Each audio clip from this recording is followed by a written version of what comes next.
Buenos días, les habla Hernando Valencia Castaño. Trabajo con Proacen SAS. Proacen hace parte del grupo Intertech Calebré.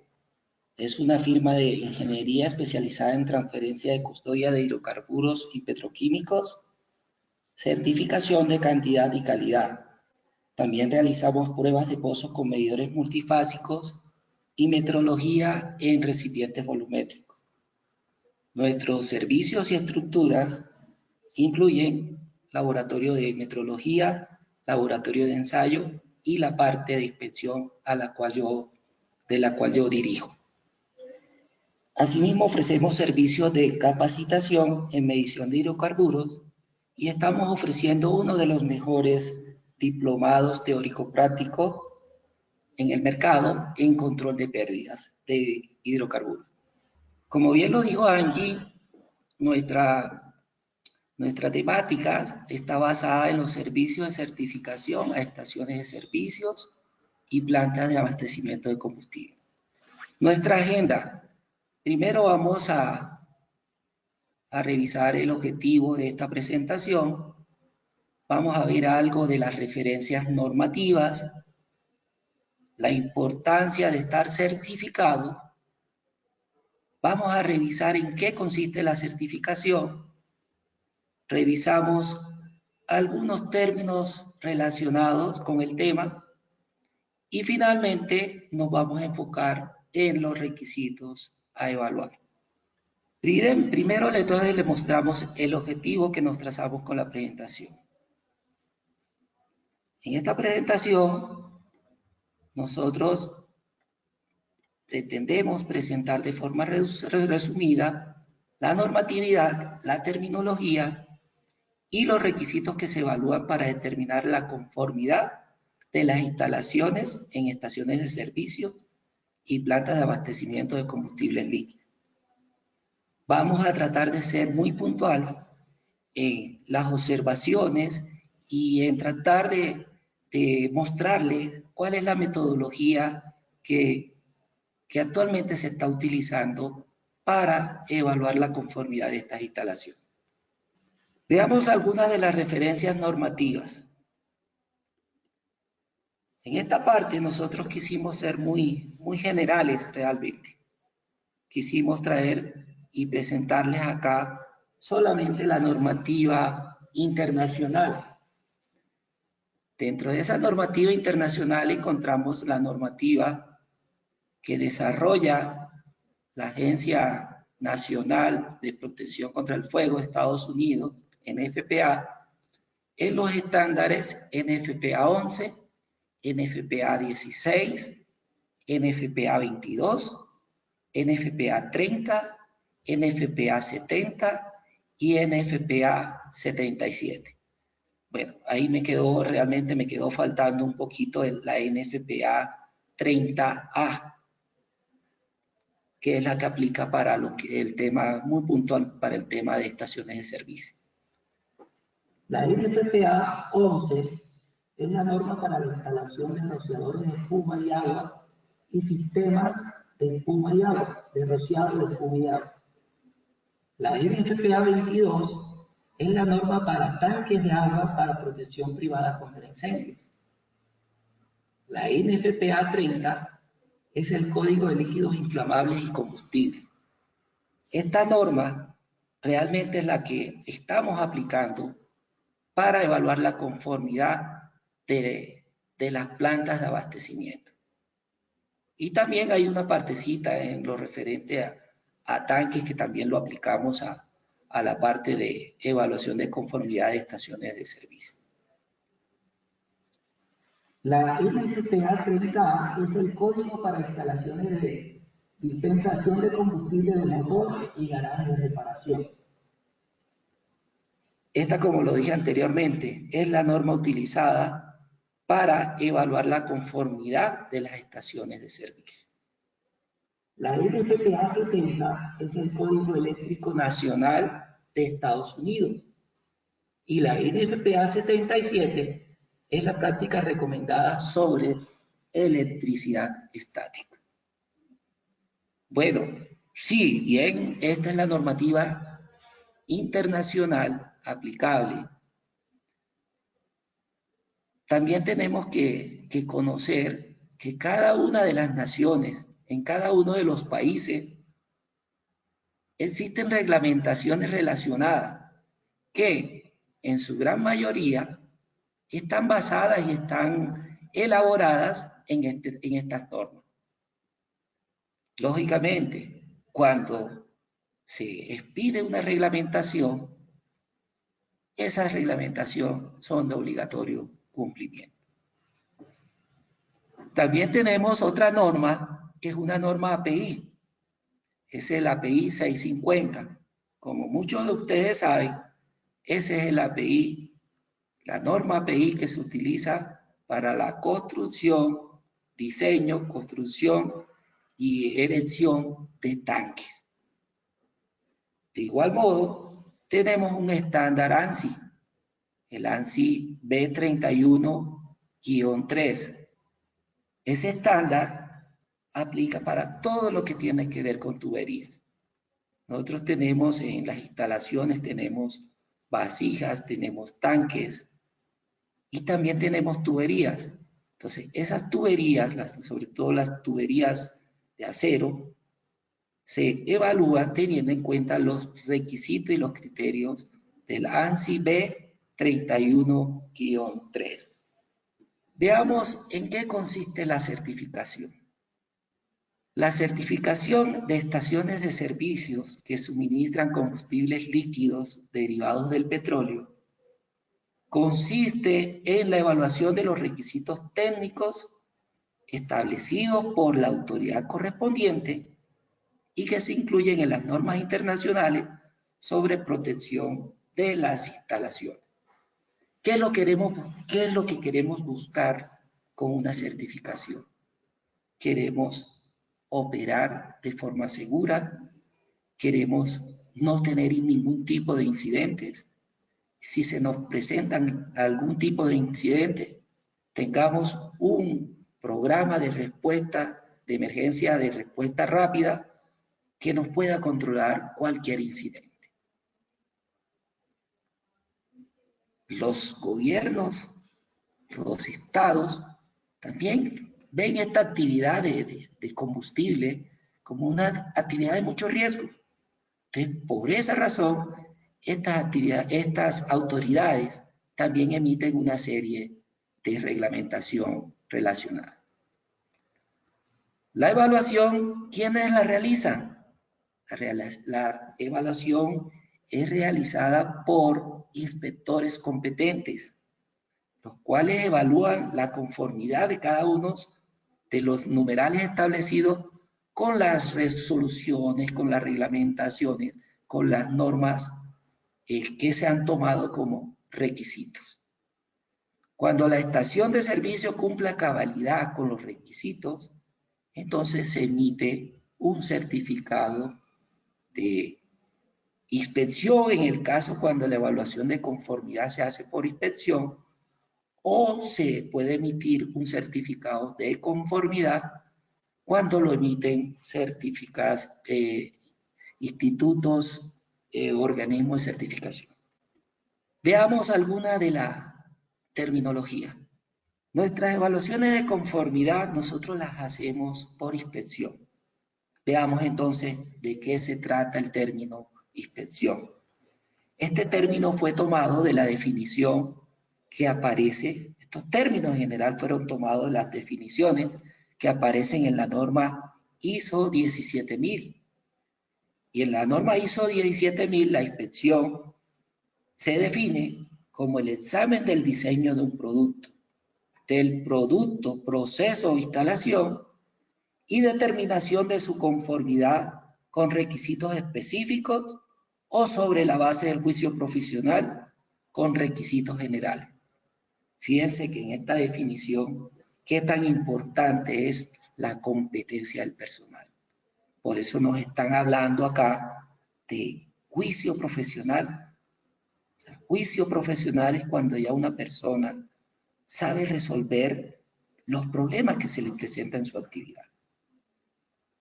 Veamos a continuación el término evaluación de la conformidad. La evaluación de la conformidad igualmente se encuentra en la norma anteriormente citada. Es la demostración de que se cumplen los requisitos especificados relativos a un producto, proceso, sistema, persona u organismo. Entonces, evaluar la conformidad es una demostración que se cumplen todos los requisitos que al inicio del proceso se establecieron. ¿Para qué? Para evaluar en este caso de las estaciones de servicio de las plantas, evaluamos unas instalaciones, evaluamos un sistema que tienen cada una de estas instalaciones. ¿Para qué? Para mantener la seguridad de las instalaciones, la seguridad de las personas y en general la seguridad del negocio. Veamos lo que significa requisito especificado. Un requisito especificado es una necesidad o expectativa establecida. También podemos revisar el término certificación. De pronto este término con el cual lo vamos a definir, el término certificación, de pronto es un poco extraño para ustedes. Entonces, certificación, de acuerdo con la ISO 17000, es la atestación de tercera parte relativa a productos, procesos, sistemas o personas. ¿Qué significa esto de la atestación? La atestación es el proceso cuando ya se revisan todos los requisitos, se evalúan si se cumplen con todos los requisitos y una vez que se ha hecho esa revisión, un organismo de tercera parte es un organismo totalmente independiente, determina y da el dictamen y otorga la certificación. ¿Qué pasa si no se cumplen todos los requisitos? Ustedes bien lo saben, los organismos les dan un tiempo prudencial para que ustedes hagan las correcciones correspondientes. Veamos el término estación de servicio. La estación de servicio es el establecimiento en el cual se almacenan y distribuyen al consumidor final los combustibles líquidos derivados del petróleo. Una planta de abastecimiento son instalaciones mucho más grandes, instalaciones físicas, construidas y operadas en tierra, necesarias para almacenar, manejar y despachar al por mayor combustibles líquidos derivados del petróleo. Se lo puede despachar a otra planta, a otro distribuidor mayorista, a distribuidores minoristas o al gran consumidor. Veamos la definición de surtidor. Surtidor es el dispositivo con registro de volumen y precio del combustible, mediante el cual se entrega el producto directamente en los tanques o cilindros de combustible de los automotores. O sea, de una u otra forma, todos hemos visto un surtidor. Esos dispositivos mediante el cual a nosotros nos despachan el combustible que va a mover a nuestros vehículos. Tanque atmosférico.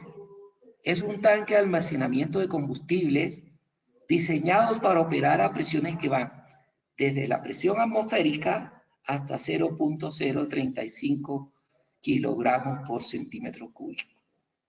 Medidas siempre se miden en la cima del tanque.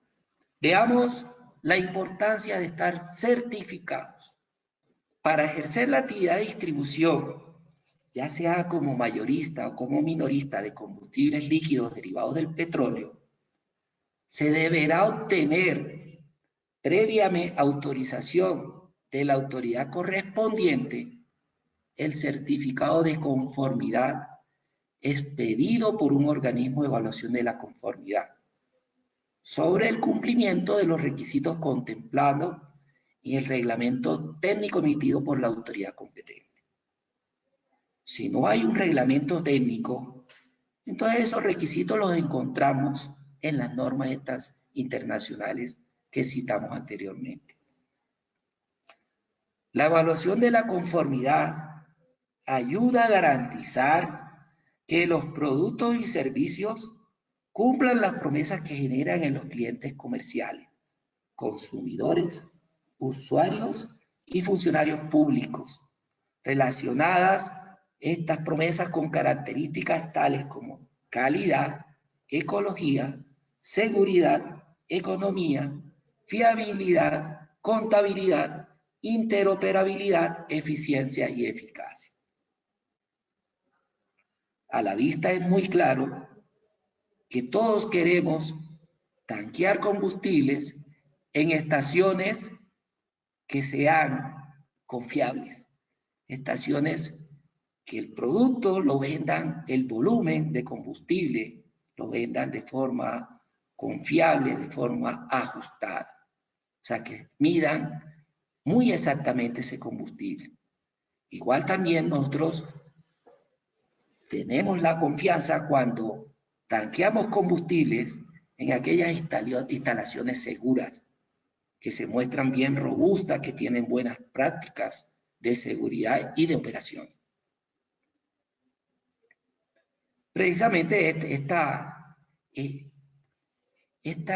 definición, este planteamiento que les esbozamos acá, fue tomado de una documentación que publica, una publicación de la ISO, que se llama la Caja de Herramientas de la Evaluación de la Conformidad.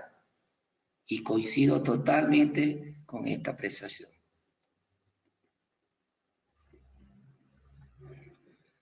Ahora sí nos metemos entonces al tema de los requisitos a evaluar.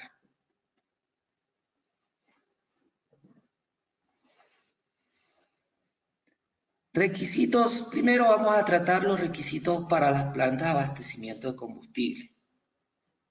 Entonces, cuando nosotros vamos a hacer una evaluación de conformidad de una planta de abastecimiento, hay que determinar una metodología para evaluar los requisitos. Entonces, los requisitos inicialmente, si los requisitos están definidos, claramente definidos, en un reglamento técnico, en el caso de una norma nacional, digamos, es más fácil, porque ya están definidos y normalmente se muestran cuáles son las características, cuáles son los requisitos que se deben examinar y que se deben evaluar.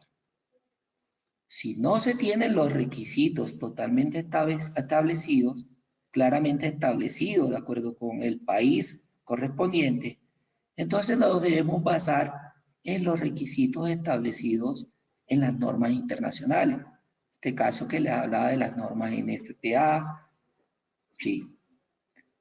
Normalmente en estas revisiones, estos exámenes, estas evaluaciones de conformidad requieren un proceso de evaluación de una documentación y evaluación física en campo. Si es una instalación nueva, normalmente hay que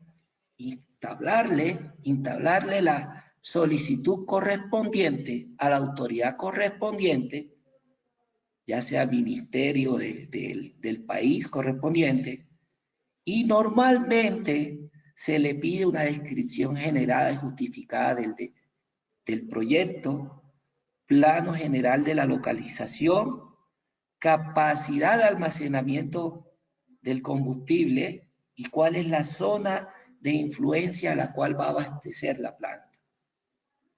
Se pide un aproximado de la inversión y cómo se va a abastecer la planta.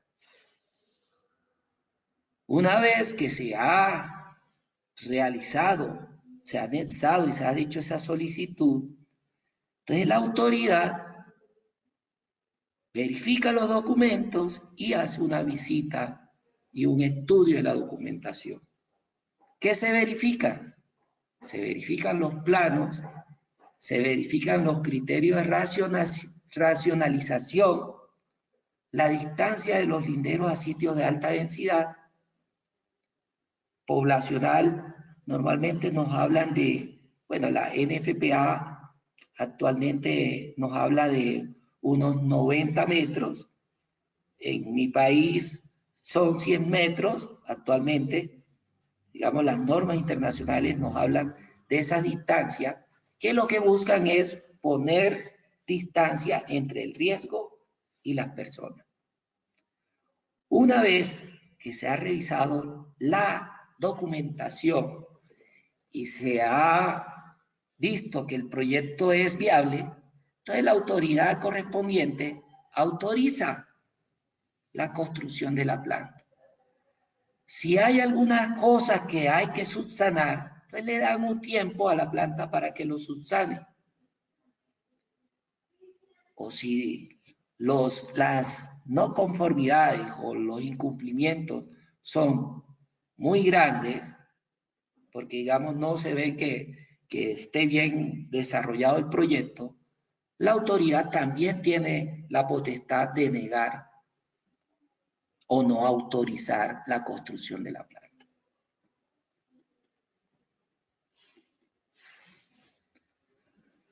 Veamos algunos requisitos adicionales. Entre otras, se debe presentar a la autoridad la siguiente documentación: memoria técnica del proyecto, autorización de las entidades competentes para la preservación del medio ambiente. Fíjense, uno de los aspectos más relevantes en estos proyectos es la preservación del medio ambiente. Si ustedes revisan los documentos, la legislación que tiene Estados Unidos, verán que la preservación del medio ambiente es clave para aprobar este tipo de proyectos. Hay que presentar una copia auténtica del título de propiedad del lote y junto con los siguientes planos: plano de ubicación del lote, un plano general de la planta, plano de la planta y los cortes de los llenaderos, plano de los tanques, plano de la red de tuberías, plano del sistema contra incendio, plano de los sistemas separadores de agua de producto y conexiones alcantarillados o drenaje, plano del sistema eléctrico. Veamos alguna de la terminología. Veamos la adecuación de vías. Dentro de los requisitos para la adecuación de vía, se tiene que los vehículos deben tener el suficiente espacio para poder movilizarse dentro de las instalaciones. Por lo tanto, las vías de circulación dentro de la planta deben tener entre 6 u 8 metros para que los vehículos puedan hacer sus maniobras y puedan trasladarse circular dentro de la planta. Aquí también las vías deben estar perfectamente demarcadas. Se tiene que saber por dónde se ingresa y por dónde se sale, por dónde pueden circular los vehículos. Los muros y paredes. En términos generales, los muros y paredes de estas instalaciones deben ser construidos de material incombustible. ¿De qué material? De mampostería, de concreto, de ese tipo de materiales incombustibles. Servicios sanitarios. Se debe disponer de suficientes y adecuados servicios sanitarios. Servicios sanitarios incluyen para los trabajadores, servicios sanitarios para los trabajadores y servicios sanitarios para el público. Las cañerías de desagüe deben ser de diámetro apropiado y deben desembocar en los sitios autorizados. Veamos algo sobre los requisitos relacionados con los tanques de almacenamiento. Los tanques de almacenamiento, normalmente en estas plantas de almacenamiento, siempre nosotros encontramos, en la mayoría de los casos, encontramos tanques superficiales, tanques que están levantados por encima de la superficie. Y estos tanques deben ser construidos, diseñados, construidos y probados de acuerdo con el API 650. Y también se aceptan otro tipo de estándar, el 12, 12B, 12. Tenemos también tanques atmosféricos, en el cual nosotros podemos determinar el tipo de techo que requiere el tanque, dependiendo del punto de chispa del combustible que se va a almacenar. Entonces, para un punto de chispa mayor de 37.8 grados Celsius, es decir, 100 grados Fahrenheit, los tanques pueden tener techos fijos con suelda débil.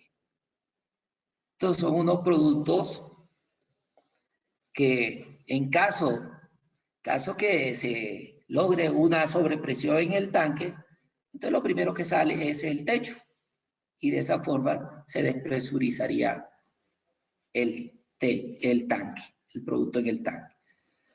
Para productos que tienen puntos de chispa de 37.8 grados Celsius, ya deben utilizarse tanques de techo o pantalla flotante. Deberán cumplirse, además, dentro de la distribución de los tanques de almacenamiento, con las distancias mínimas indicadas para líquidos estables. Aquí nos hablan de los líquidos que tienen una presión de vapor baja, líquidos estables que ya tienen una presión de vapor ligeramente más alta, líquidos inestables que se vaporizan muy rápidamente y líquidos que producen ebullición desbordante. Entonces, dependiendo de ese tipo de producto, entonces así se nos fijan las distancias mínimas de los tanques respecto a las edificaciones. Para el caso de un líquido pesado con punto de inflamación superior a 93, las edificaciones y las vías de circulación y los equipos son las siguientes, las distancias.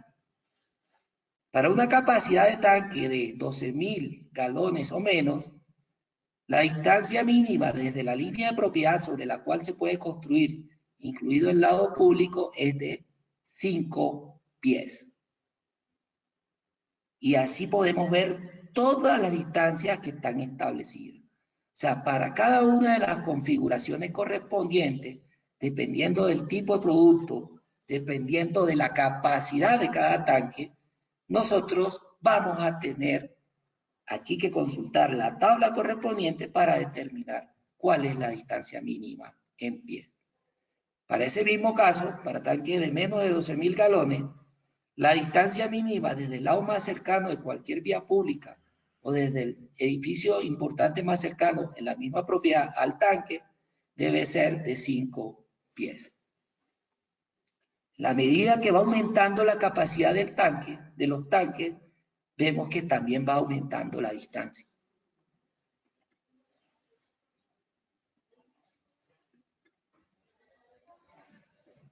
Veamos los requisitos para los muros de retención.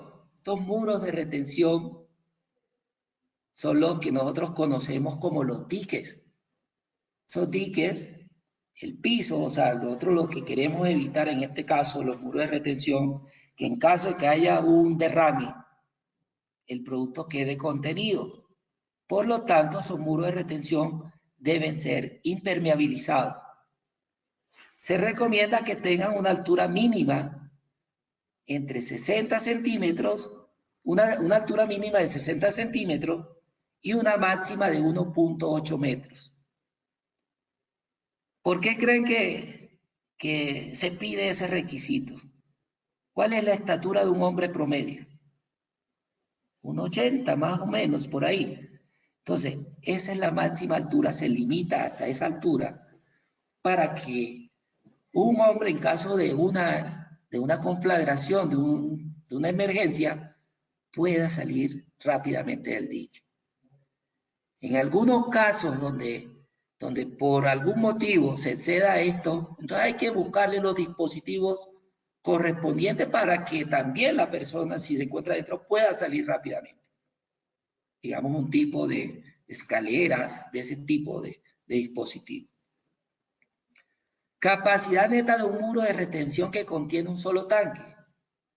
La capacidad neta será por lo menos igual a la capacidad del tanque.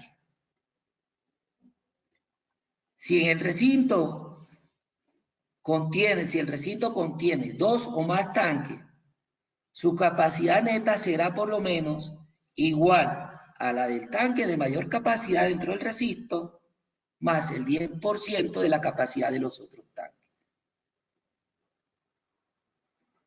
Ejemplo, vamos a verificar si la capacidad de un recinto de retención cumple el requisito de la reglamentación con los siguientes datos. Tenemos un recinto rectangular con las siguientes dimensiones. Un largo de 50 metros, un ancho de 30 metros y una altura de 1.5 metros. Dentro del recinto se encuentran 3 tanques con las siguientes capacidades. Tanque 1 tiene 14.700 barriles, tanque 2, 6.000 barriles, el tanque 3, 3.000 barriles. ¿Cuál sería la capacidad total del recinto? La capacidad, acuérdense que sería igual al área por la altura. El área sería igual a 60 metros por 35 metros por 1.5 metros de altura. Eso nos da una capacidad total de 3.150 metros cúbicos.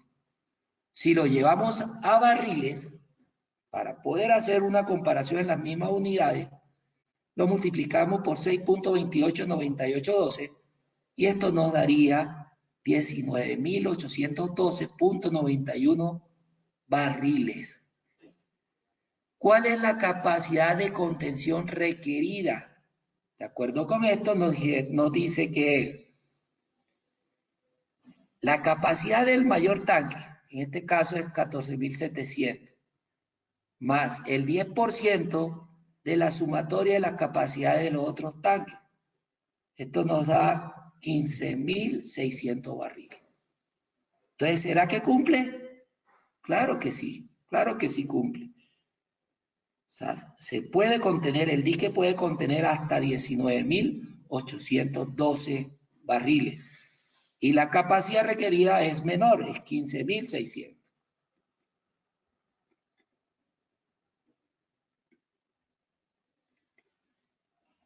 Veamos la provisión también hay que dejar la provisión para los drenajes.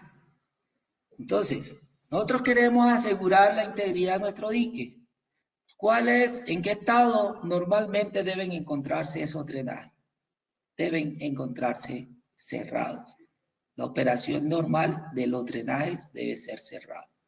Entonces debe tener unas básculas, debe tener un sistema de drenaje para poder contener también el agua y posteriormente el agua se saca hacia el sistema de tratamiento de aguas. Las bases de los tanques, ¿cómo deben construirse? Deben ser firmes, resistentes y compactadas. Nosotros no queremos que los tanques se vayan a inclinar. Por eso hay que perderle tiempo a preparar suficientemente el terreno donde se van a anclar los tanques. Los tanques en un recinto común separados por un muro interior de 45 centímetros de alto como mínimo. O sea, cuando tienen más de 10.000 barriles, entonces se acostumbra separar esos tanques, cuando tienen varios tanques, separarlos por un muro interior de unos 45 centímetros de alto como mínimo. Hay una prohibición, normalmente dentro del dique hay una prohibición para utilización de mangueras flexibles. Todo esto para garantizar la seguridad y la integridad de nuestra operación. Las especificaciones del material de las tuberías y los accesorios deben soportar, normalmente deben ser de acero al carbón y deben ser resistentes a altas temperaturas. El diseño y construcción de las tuberías debe ser de acuerdo con el ANSI B31-3. Hay que proteger las tuberías enterradas. Normalmente en una planta donde encontramos nosotros, a veces donde encontramos tuberías enterradas, a la salida del dique, encontramos a veces de tanques hasta llenadero, en algunas partes encontramos. Entonces, toda la tubería que vaya enterrada tiene que tener protección. ¿Protección contra qué? Protección contra la corrosión. Realmente queremos que nuestra tubería dure el tiempo de vida útil que se tiene previsto. Entonces, por eso hay que proteger la tubería, protegerla con un material, revestirla de un material que evite que esté en contacto la tubería directamente con la tierra, con el concreto. Tenemos las distancias entre las oficinas y llenaderos. Estas distancias están normalmente de la NFPA nos habla de 50 pies, más aproximadamente unos 15 metros. Aquí en Colombia se está pidiendo que se tenga una distancia mínima de 20 metros. Así en cada una de los países donde ustedes están, pueden tener su requerimiento específico si tienen un reglamento técnico. La ubicación de los llenaderos para carrotanque deben permitir el fácil acceso y la rápida evacuación en caso de emergencia. El techo de un llenadero debe ser con altura suficiente para el manejo de los brazos. Los brazos deben, la altura del llenadero, la plataforma del llenadero debe permitir alcanzar fácilmente la tapa de los carrotanques. Si es necesario, debe estar provisto de puentes móviles.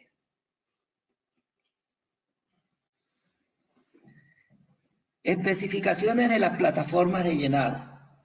Las plataformas de llenado deben tener 2 escaleras, deben tener conexiones a tierra, deben tener señales preventivas contra incendio, protección contra sistema de diluvio con espuma.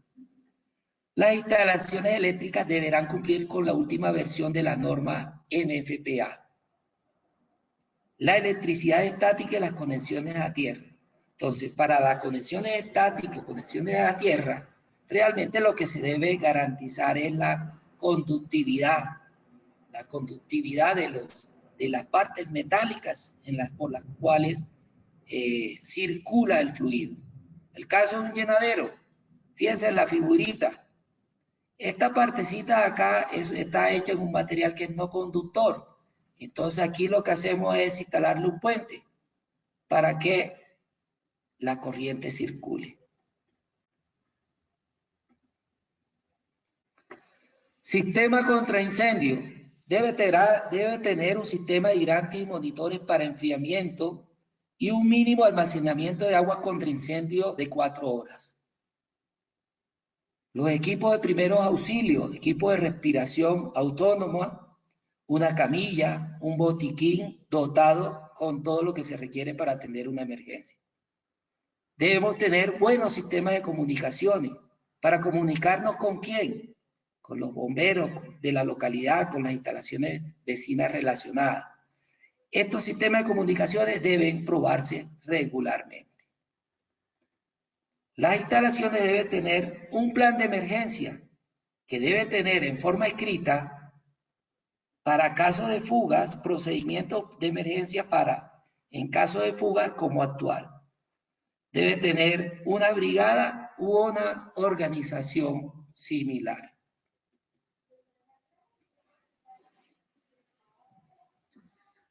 Las plantas de abastecimiento también normalmente se les obliga a mantener la calibración de todas las unidades de medida.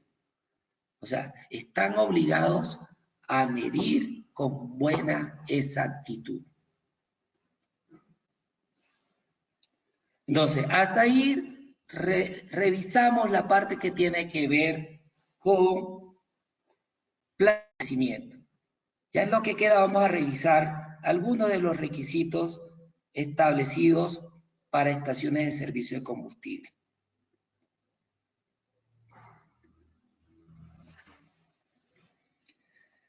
¿Qué se evalúa en las estaciones de servicio? Se evalúan, entre otras, las distancias de seguridad. ¿Distancias de seguridad desde dónde? Desde tanque a los muros que circundan los tanques, a las construcciones que circundan los tanques, de los tanques a la oficina, de surtidor a oficina, la distancia desde los respiraderos hasta las líneas eléctricas, hasta los puntos calientes, digamos hornos, chimeneas que existan. Se evalúa la distribución general, o sea, que se debe cumplir con una distancia cuando hay varias islas, se debe evaluar una distancia a las cuales deben estar separadas las islas. El surtidor también debe proporcionar que los vehículos circulen fácilmente. Se evalúan las instalaciones mecánicas, tanto en la recepción, en el almacenamiento y en el despacho de combustible. Cuando se hace la visita de campo en las estaciones de servicio, también se chequean si existen actos y condiciones inseguras. O sea, se evalúa la competencia del personal también. Las distancias internas de seguridad. Entonces, para certificar una estación de servicio, se requiere siempre la certificación del uso del suelo. O sea, que una estación de estación de servicio debe tener una autorización para utilización del suelo. ¿Por qué se requiere esta autorización? Porque hay un potencial peligro de derrame y de contaminación del suelo. Las pendientes mínimas, siempre cuando llueve, digamos, siempre hay que asegurarse de que haya una pendiente mínima de 1% para que el agua lluvia corra y salga fácilmente de la instalación. El diámetro y desembocadura de la cañería deben ser de diámetro apropiado y deben desembocar en los sitios autorizados. Las estructuras de las edificaciones deberán construirse con materiales incombustibles. Aquí también les presentamos los tubos de ventilación. Los tubos de ventilación deben tener su protección para que no les entre agua. Deben tener unas distancias también hasta los puntos calientes, o sea, distancias de por lo menos unos 15 metros. Deben tener también por encima de la altura de la edificación más cercana, debe sobresalir aproximadamente 1.5 metros. Las líneas eléctricas, hay que tener mucho cuidado con las líneas eléctricas. Entonces hay que cumplir con las distancias establecidas para esas líneas eléctricas.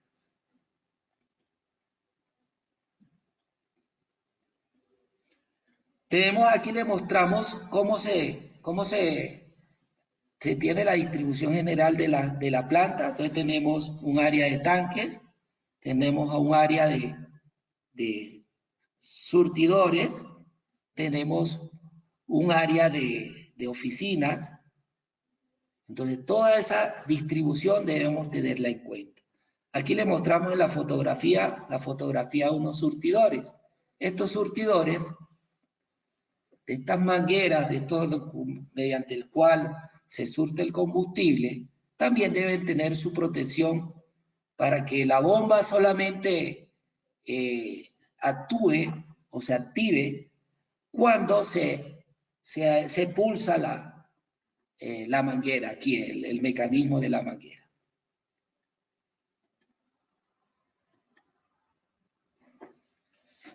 Aquí igualmente tenemos, mire, tenemos el espacio para los cuales deben circular los vehículos. Deben tener un espacio adecuado.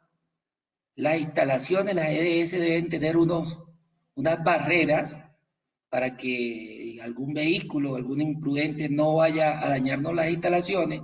Entonces, normalmente se le colocan este tipo de protección. Aquí tenemos también para, en caso de emergencia, por cada 2 mangueras se requieren tener disponibles extintores. Aquí tenemos un mecanismo de protección que es conocido como una válvula de corte. En caso de que haya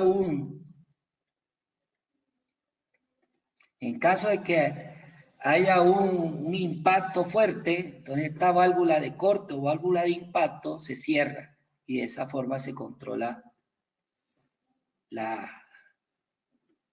para que no se transmita ese impacto al surtidor en sí. Aquí le mostramos dentro de las instalaciones eléctricas, áreas peligrosas, interruptores de emergencia, puestas a tierras. Encontramos aquí el área de bomba. Esta es la bomba del tanque. Esta es la tapa de la boca de llenado de los tanques. Entonces, normalmente esta tiene un O-ring. Entonces, este O-ring debe encontrarse en buen estado. Acá de este lado encontramos la parada de emergencia. La parada de emergencia debe estar situada de surtidores entre 6 y 30 metros. ¿Eso para qué? Para que al operador le dé tiempo suficiente para poder activar la parada de emergencia. Y en esta parte encontramos el interior, mostramos el interior de un surtidor. Mire todo lo que encontramos nosotros durante las inspecciones. Durante las inspecciones encontramos estas groserías realmente. Mire cómo está oxidado la tapa, cómo está el producto regado acá, cómo está comido aquí ya el borde, cómo está el óxido, cómo está el mugre acá. Realmente pareciera que no supieran del negocio y que permitieran, no sé cómo permiten este tipo de situación. Aquí tenemos la parte de tratamiento de agua, del sumidero de agua. Entonces, mire, ¿por qué tiene que entrar elemento extraño a esto? Si esto lo que va a permitir es hacer una adecuada separación del aceite. Realmente acá nosotros, aquí es la parte de los extintores. Entonces, como les decía, hay que tener unos requisitos por tener unos extintores para proteger a los surtidores, para proteger a las oficinas. Normalmente en las oficinas también se pide que hayan extintores de polvo químico seco y extintores para combatir el riesgo de un incendio en el sistema eléctrico. Distancia interna de seguridad. Entonces hay distancia de tanques hasta la puerta, hasta las ventanas más cercanas, no debe exceder 1.5 metros. De surtidores, como les dije, de surtidores a la oficina principal, no debe exceder de 15 metros. No debe, mínimo 15 metros, perdón. De canopy, el canopy, o sea, por encima del canopy, el canopy debe tener una distancia de 1.5 metros por encima de la marquesina a la que se encuentra. Y lo que decíamos de los tubos de respiración, de tubos de respiración hasta el punto caliente más próximo, la distancia mínima que debe existir es de unos 15 metros. Les agradezco su atención.